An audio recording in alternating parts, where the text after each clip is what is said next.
Matam amada HEIJAMPET ki mongsong amada lin ama lerami. Hairiba lin asi numidang kudingi masak matau phajaraba ningthau macha ama oli. Wari amada nupi yaudravadi wari du mapung phade. Maramasina wari asidasu nupi ama yauri. Hairiba nupi asi Mangol veranda da mari chatpa lay yanthaba wagiyum amada lay. Magi machanupi mayi malat amasung mange kaubi machanupi ahum lay. Mange na khwaidagi naha oibi khwaidagi rasi laybi amasung khwaidagi phajabini. Nongma mange gi mamana thumok ama puraga HEIJAMPET hekpa chatlammi. Mahakna hekpa chatliba HEIJAMPET adu AKHABA HEIJAMPET ni Burma gi mi singdi athumba HEIJAMPET tagi AKHABA HEIJAMPET na hena pamnai. Nupi duna HEIJAMPET hekpa horakpaga HEIJAMPET ki mongsong da leramba lin aduna khu kamna duna hairakhi. Chatkro chalu. Lin adu ahingda ningthau macha onba lin ni. Adubu haujikti tasengna pungan nganba nungthil ni. Adugi sumathakta Burma gi nupi singdi lin singbu kibide. Lin duna mahaktu machanupi ahumgi mamani haiba khangi. Mahakna machanupi singadubu pamjai. Maramaduna mahakna nupi dubu chalhan ningkide. Aduga nupi duna hana wanganglakpa ngaiki. Nupi duna hairai. Aingonda HEIJAMPET amata pibiyo. Adubu lin duna yade hairammi. Nupi aduna ningsinglammi madudi mahak ningthau machani. Ningthau macha singdi karigumba ama haibada hekta yaroidabani. Masi makhoi gi hauna sani. Adudagidi nupi duna amuk hairakhi. Nangna aigi ichanupi ahan mayi bu pamlabadi aingonda HEIJAMPET amata pibiyo. Lin adudi mayi bu karisu thoksaramde. Maramdi mahakti tamthiraba maching ama laiba nupi ni. Adubu mana nupi duda khutsil amagi mawongda HEIJAMPET amadi pirammi. Nupi aduna amuk mathanta sonjai. HEIJAMPET amanabu mayi gi mamalga manaba. Burma gi amasung masigi wangmada laiba nupi singasi matam pumnamakta pot amakhakna pende. Aduna nupi aduna amuk hairakhi. Nangna aigi anisuba ichanupi malat pamlabadi aingonda atopa HEIJAMPET amaga pirao. Ningthau machaduna khangi malati mamit shepani. Adubu mana kanamattagi wakhalbu sokhan ninglamde maramaduna mana nupi duda atopa HEIJAMPET ama pirammi. Asumna mathau sangladuna nupi aduna hairai. Aduga nangna aigi ichanupi atonbi mange bu pamlabadi aingonda atopa HEIJAMPET amaga pirao. Maduda lindu khongdagi ton phauba thak thak niklaga nokhi. Maduna HEIJAMPET pumba mongsongdudagi kenkhi. Maramdi lin yubaras aduna khangi mange di khwaidagi naha oibi khwaidagi rasi laibi amasung khwaidagi phajabini. Nupi duna HEIJAMPET singdu loinamak khomjille aduga madu magi thumokta hapsillammi. Nupi aduna asum lakpa matamda lambi da mahakna lambi takpa ukhong amakhak thengnarammi. Maduda mana HEIJAMPET ama pirammi. Aduga hairai. Lin amana ay kadomda chatki haina hanglaklavadi mangonda hairunako. Ona tainaba lambi takho. Asumna hairammi. Nupi aduna khalli ukhong aduna lambidu ona tainana takani. Adudagi mahak asum lakpa matamda lambi takpa ukhong ani amamuk thengnare. Mamangi adugumna HEIJAMPET amamam piraga mamangda haiba adugumna hairammi. Adubu ukhong singduna linduda achumba khudingmak loinamak haidokhi. Tasengnamak lambi takpa ukhonggi mathaudi maduni. Nupi dugi mayum taana lambi duda inarakpada lindu khudong thiba thoina nanglamde. Mana achauba kharung amada lotlammi. Aduga nupi duna karigumba khara lauba lakpada lindu chit lithorakhi. Aduga nupi adugi pambomda mayanupa oidoruba amagumbagi wakhalda khuji dongna yasillammi. Matamaduda nupi aduna kisinnaraduna hairakhi. Nangna aigi ichanupi mayi bu nungsirabadi chatkro. Adubu linduna adum naptuna lerammi. Maramdi mana mayi bu nungsiramde. Mayi di wakhal phattaba amasung machingsu laibanina. Adudagi nupi duna amuk makha tarai. Nangna malat pu pamlabadi chatkro. Adubu linduna adumak yettuna lerammi.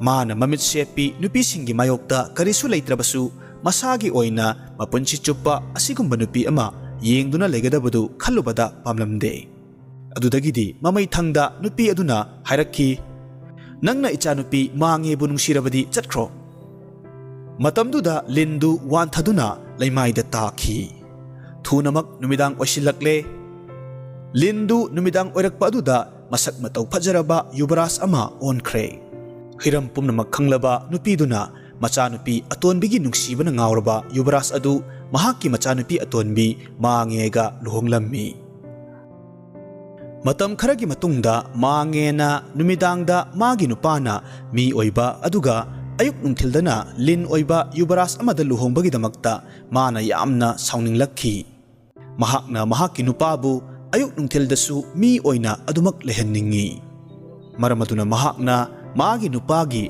lin onbagi mitrangdu kawkhinaba kanna hotnarammi mahaksu mamagumna yamna singba nupini lin ondanabagi-damak mahakna thabak thiduna magi nupagi thabak ama pibire yubaras adu thabak kanna surammi thabak kanna pukning changna subana maram oiraga mamai thangdadi lin onbagi mitrangdu pumkaw kawkhi yubaras adu mathauda pukning yamna changlammi asukki matik thabak kanna sui maduda magi nupidu naitom tana nungaitana lelammi yubaras aduna thabak suriba thabakki mapu aduna mangonda thabakki pham achauba ama pibirammi adubu maduna yubaras adu thabak hena suhannabagi pukning thaugatpagi matawgum thokre nongmadi mana thabak loiraga mayumda thengna halakpada phamungda chumdring numidangi chak toklaga changba matamda nupiduna mahakpu chaiba horakhi magi nupagi thawaidaba matawduda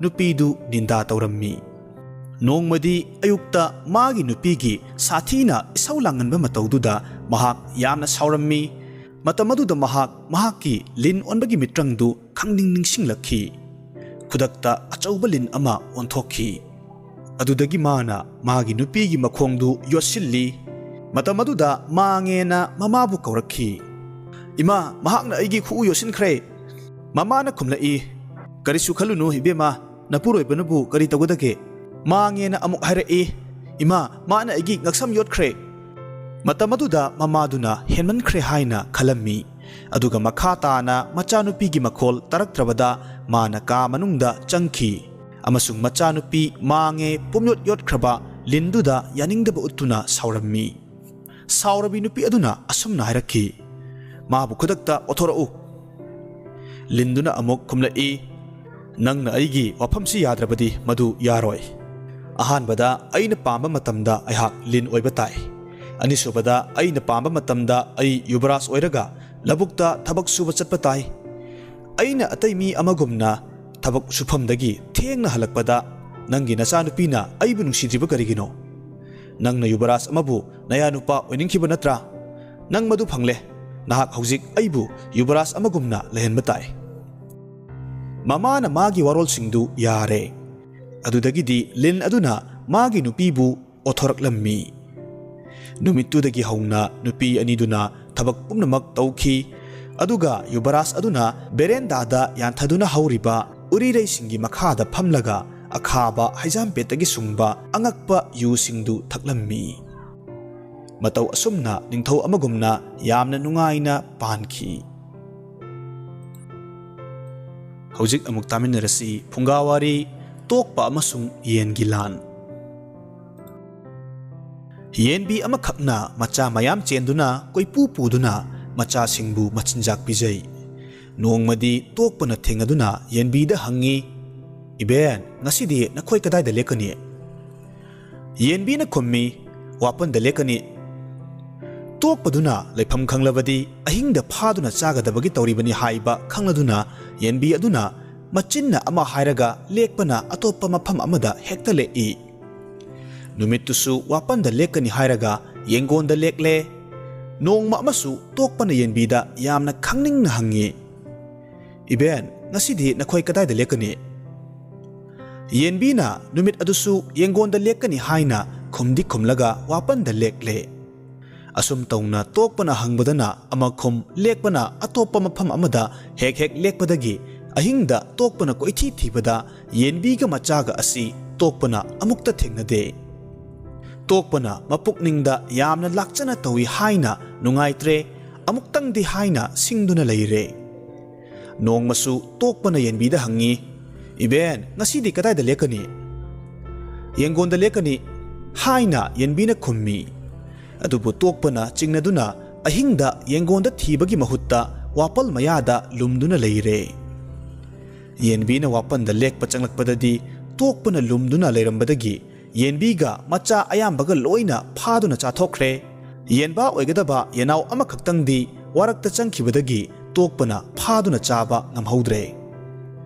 Asum tawna yenaw adu chawraduna yenba mapung phaba ama oirakle. Yenbana machin manaw amadi mamabu tokpana phaduna chakhibagi laman khumge lan tawrage haina thorang tawraga khun khungi lambida asum lai. Mahakna asum lakpada lambida yerumna hanglai. Ipu kadayda chatlibano? Tokpaga lan thengnaba chatlibani. Asumna yenbana khummi. Adu oirabadi masu tokpa lan thengnaba chatke haiduna chatle. Khara chatlaga khoi mahum ama thengaduna hanglai. Yenba kaday chatlibano nangbo? Yenbana tokpa landaba chatlibani haibadagi adu oirabadi makhoisu lan adu yaujage haiduna yenbagi matung inaduna khoi singdo lakle. Khara amuk chatlaga yenthi ama thengaduna hanglai. Ipu kadayda chatlibano? Tokpaga lan thengnaba chatpani. Asumna yenbana khumbada masu chatke haiduna matung ilakle. Mathangda thang sori macha ama thengaduna masu tokpagi lan chatke haiduna matung ilakle. Khara amuk chatlaga utup thengaduna masu lan adu chatke haiduna amuk inarakle. Asumna amuk lakpada chegap lang ama thengnei masu tokpagi lan adu chatke haiduna yaurakle. Makhoi mayam asi yenbana luchingduna lakpasina tokpagi mayumda ahingda thunglare. Tokpadu ningaidana tumduna leirammi. Yenbana lalam loinamak sinduna hairai. Yerum nangna phungada layu. Tokpana horen mai kamba matamda pokhaiduna mamitta utchanghalu. Khoi nangna khut hamnaba ising thamba punda layu. Tokpana mamai taba lakpada chiuko. Yenthi nangna phanda layu. Tokpana khoi chikpadagi phanda takpada nangna tashilu. Sori macha nangna phaklangda layu. Horen tokpana makhut yenthi teithokpada nangna makhuttu lenthatlu. Utup nangna thongjinda leiduna tokpana chenthorakpada pangthada thajillu. Chegap lang nangna yumgi jatra makhongi ahoba asida ngaiduna layu. Horen tokpana prap changsilakpada chappu. Asi haiduna yenbagi lalong pumnamak sinba loiraduna yumthakta kakhatuna yanglenda tonglaga tokpa landarasi haina yena kanna khonglure. Yenbagi usittaba matau aduda tokpadu saubana mai haure. Yenba hatke haiduna phamungdagi phuk hawatuna phungada mai kambada yerum pokhaiduna mamitta ut mayam changle. Isingda mamai tage haiduna khongam punda lupsilubada khoi mayamna chiktuna yomle. Khoi chikpadu namanbadagi phanda khoi kenkinaba khethabada yenthi amuk leramduna yenthi ngakta tashille. Tairiba yenthidu kenkinaba haiduna phaklangda taklubada madudasu thang macha ama lerambadagi makhuttu lenthattuna I thokle. Karino toribasidi mapanda chentoklage siba tare haiduna thongda chenthorakpada utupna pop tharakle. Siba tare haiduna jatra makhongda leiriba ahoba aduda chenthokke haiduna chensilubada segap langna makoktu chaptuna masaga makokka tongan taduna leire. Yenbana kumtharaktuna tokpagi makoktu puraktuna makhoi loina yenbana lan ngamle haina harauna lauduna mayumda hanakre. Matau asum tawduna yenbana machin manaw amadi mama hatkibagi mangsat tankhi. Matau asumna lingzen bu manarabadi aswan batarana akan ba amabu laina tuhatpa namhatpa ngammi.